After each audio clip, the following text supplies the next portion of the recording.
Okay, so now we need to mash up our two favorite topics, which is solubility equilibria and acid-base equilibria. So when we have an expression like this, calcium carbonate, dissolving into its constituent ions, we can look at that and say, oh, that's an example of a solubility system, and so there's some KSP that's associated with this. But what happens when you have a beaker of calcium carbonate, or you have a beaker just in general, and you toss in some calcium carbonate, and let's just say that pH of that system is 7, versus a different beaker where you could say that this pH is equal to 1. Does the reaction proceed to the same extent? In other words, is this equilibrium system perturbed in any way by the pH of the system? So let's think about, what is pH?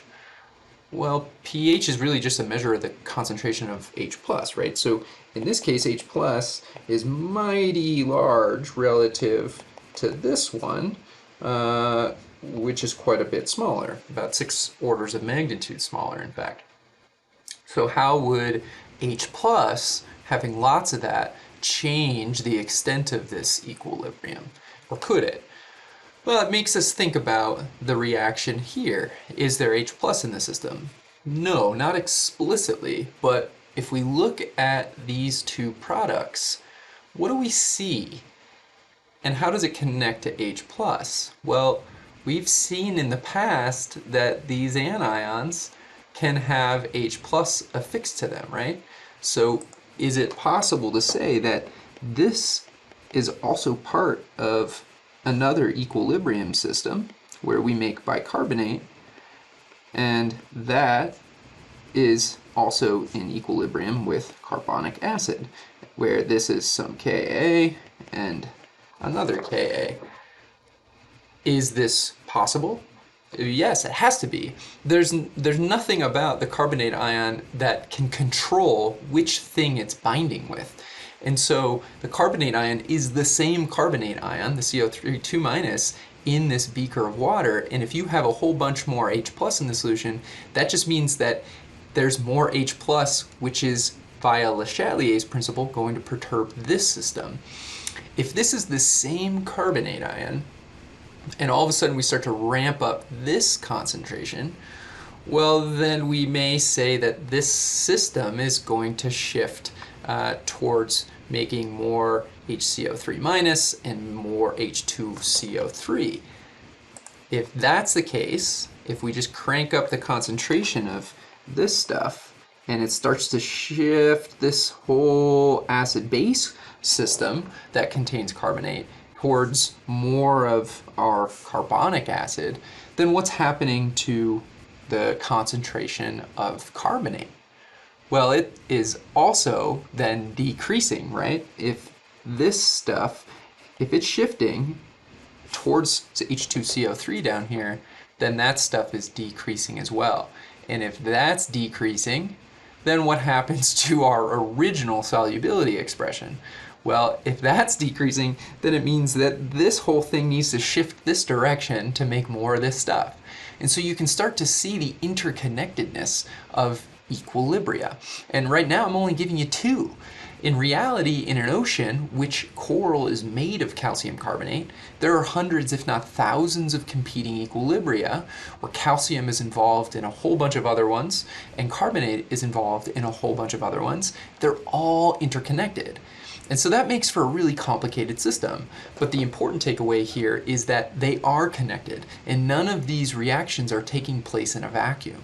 They're connected, or coupled, as we say, which means when you change one thing, it actually sets off sort of a chain reaction effect and can perturb lots of other connected equilibria in the system. And this is an example of ocean acidification. Ocean acidification, if you're calcium carbonate corals are really just participating in this system, right? If corals are going to be healthy and happy, then which direction would we want this equilibrium to lie? Well, we'd want it to lie to the left, right? Because this is coral. And if it's starting to shift from left to right, that means coral is dissolving, right? And what is causing coral to dissolve? What's causing calcium carbonate equilibrium to shift to the right? by adding more acid to the system. And so ocean acidification is literally adding more H plus ions, which is dragging this equilibrium in this direction, which is dragging the calcium carbonate equilibrium to this direction, which means that the molar solubility of calcium carbonate is increasing. That means coral is dissolving. And so here's a picture down below of a crustacean. This is a shell, also made of calcium carbonate.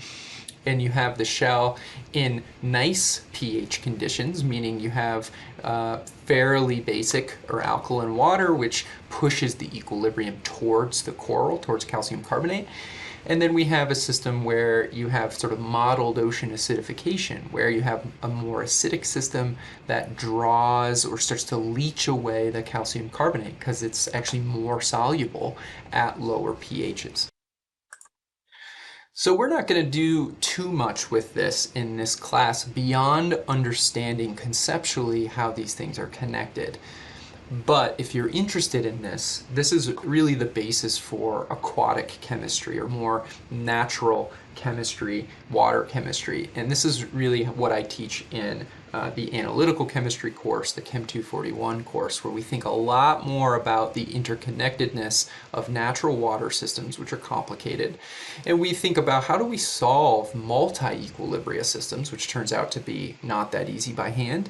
And so we start to do things with software, where we can say, all right, there's actually about 50 or 60 equilibrium that are all co-participating in the system. As long as we know K for each one, then we can start to solve those systems of equations simultaneously, and it's actually pretty quick. We can do it in a few seconds, and we can understand pretty quickly and intuitively what happens to all of the systems when we change small variables.